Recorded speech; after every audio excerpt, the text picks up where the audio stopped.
Queridos, a paz do Senhor. Quero vos trazer uma palavra da parte de Deus. Se encontra no livro de Atos dos Apóstolos, escrito do Dr. Lucas, o único escritor não judeu das Escrituras, Dr. Lucas. Capítulo 27, Atos dos Apóstolos, escrito do Dr. Lucas, capítulo 27, versículo de número 14. Que diz assim o texto bíblico: entretanto, não muito depois desencadeou-se do lado da ilha um tufão de vento chamado Euroquilão, e sendo o navio arrastado com violência, sem poder resistir ao vento, cessamos a manobra e nos fomos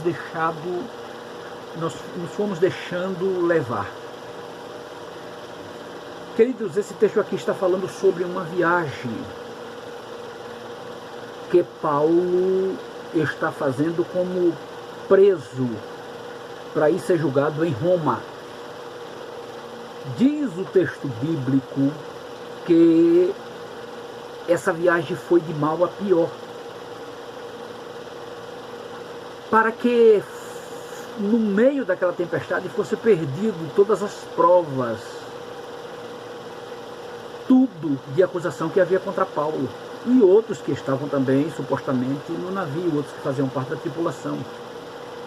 E diz o texto bíblico que em Atos 27:20, olha o que é que diz o texto: e não aparecendo havia já alguns dias nem sol nem estrelas, caindo sobre nós grande tempestade, dissipou-se afinal toda a esperança de salvamento.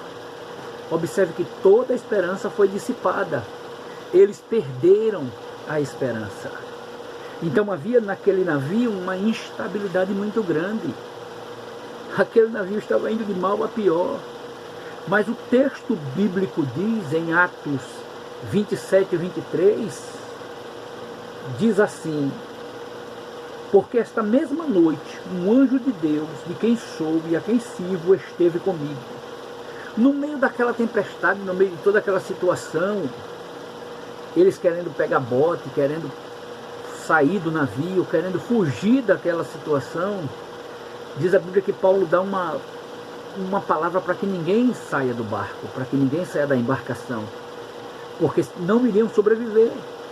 E Paulo vai contar que naquela mesma noite um anjo do Senhor, e ele vai dizer de quem eu sou e a quem sirvo, me visitou e disse para ninguém sair, porque a vida de ninguém ia se perder. Então a questão ali era obedecer ao que Paulo havia falado. A questão ali era obedecer às ordens de Paulo. Observe que Paulo vai dizer o anjo do Senhor de quem sou. A certeza que Paulo tinha que ele pertencia a Deus, que ele pertencia ao Senhor. A outra certeza que ele vai dizer é o anjo do Senhor de quem sou e a quem sirvo. Paulo tinha convicção que ele era servo.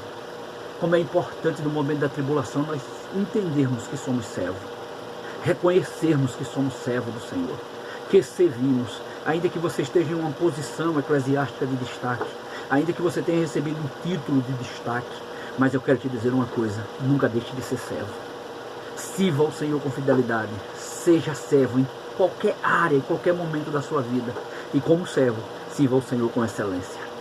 Observe comigo ainda o verso de número 25, no meio daquela instabilidade que eles estavam passando, toda a embarcação, diz assim: portanto, senhores, tende bom ânimo, pois eu confio em Deus.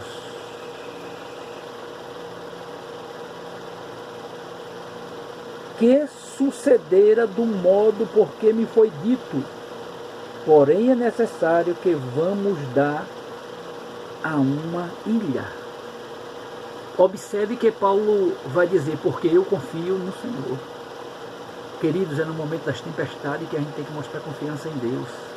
Para desenvolvermos a confiança em Deus, é necessário passar pelas tempestades. Tudo isso que está nos assolando, esse tempo que estamos vivendo, tem alguns até chamando nas grandes mídias de tempos estranhos, e verdadeiramente é, porque não é costumeiro passarmos por isso.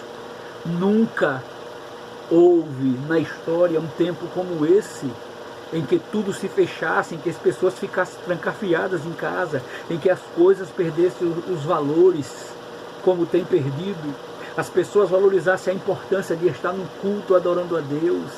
Eu vejo pessoas conversar comigo e dizer: pastor, que saudade dos cultos. E tudo isso é uma intervenção de Deus, tudo isso é só princípio de dores, e esse é uma das grandes demonstrações, é um dos primeiros que Deus está pondo sobre toda a terra. Observe que o nível aqui não é nacional, não é no âmbito de Brasil, é o mundo todo que está passando por essa catástrofe. Então esse é o primeiro, esse é o início do princípio de dores. Observe comigo que Paulo ainda, no versículo 30 e 31 do capítulo 27, ele vai dizer assim: procurando os marinheiros fugir do navio e tendo arriado o bote ao mar, a pretexto de que estavam para largar as âncoras da proa, disse Paulo ao centurião e aos soldados: se estes não permanecerdes a bordo, vós não podereis salvar-vos. Paulo estava dizendo: não adianta correr do barco, não adianta querer pular, não adianta querer pegar bote, não adianta querer sair da embarcação, porque vai perder a vida. Só vai ficar com vida quem permanecer, ainda que o barco se quebre, ainda que o navio se quebre, segura nas tábuas das embarcações e vocês vão permanecer com vida. Paulo está dando a receita que não é momento de abandonar o barco. A situação está difícil, a crise tem tomado conta, temos sido assolados por toda essa circunstância, mas não deixe o barco. Continue fazendo a obra de Deus, continue na presença de Deus, buscando a Deus, adorando a Deus, servindo a Deus com excelência. Foi para isso que Deus te chamou. Observe comigo ainda Atos 27, 34 e 35, vai dizer assim: eu vos rogo que com mais algumas coisas, porque disso depende a vossa segurança, pois nenhum de vós perderá, nem mesmo um fio de cabelo. Tendo dito isto, tomando um pão, deu graças a Deus na presença de todos, e depois de eu partir, começou a comer. Observe agora que vai haver uma renovação, porque havia dias que eles não comiam, havia dias que eles não se alimentavam. Então aqui Deus vai trazer uma renovação. É isso que Deus está trazendo para nossas vidas essa noite. É isso que Deus está trazendo para a sua vida. Renovação. Sensibilidade através do Espírito Santo. Para que você seja renovado. Aleluia. Porque o que nós precisamos é renovo. Não precisamos do carro 2020. Não precisamos do celular de última geração. Nada disso agora nos importa. O que importa para nós agora é ser renovado por Deus para suportarmos todas essas tribulações e lutas e esses tempos estranhos. Receba renovo de Deus. Deus está renovando a sua vida. Deus está renovando as promessas na sua vida. Não, nada, não vai se acabar. As coisas não vão terminar assim. Deus tem planos e propósitos. E os propósitos de Deus e os planos são muito maiores do que o que você pensa ou do que o que você imagina. Receba renovação de Deus para a sua vida esta noite. Queridos, eu quero abordar ainda Atos 27 e o 43. Olha o que é que diz o 43. Mas o centurião, querendo salvar a Paulo, impediu-os de o fazer e ordenou que os que soubessem nadar fossem os primeiros a avançar-se ao mar e alcançar a terra. Aleluia. Observe que vai acontecer aqui uma realidade, o que é real, o que foi proposto por Paulo. Agora o barco está se dilacerando e eles vão nadando, chegar até em terra, chegar à realidade do que Deus havia falado pela boca de Paulo. Então agora a realidade está se restabelecendo e é o que vai acontecer. Tudo vai voltar à normalidade, à realidade das coisas. Tudo vai voltar, as igrejas vão voltar a funcionar, o evangelho vai voltar a ser pregado dentro das igrejas, nos templos. A presença de Deus vai se manifestar nos templos.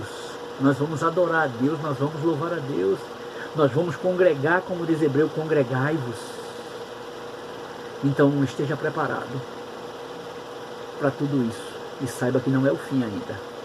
Tem muita coisa para acontecer. Deus ainda vai te usar muito na terra. Deus vai desenvolver o teu ministério de uma forma especial. Abre a tua boca, prega o evangelho, prega a palavra de Deus fora e dentro do tempo. Paulo disse que em tempo e fora de tempo deve ser pregada a palavra de Deus. Abra sua boca e prega o evangelho. Que Deus nos abençoe, em nome de Jesus.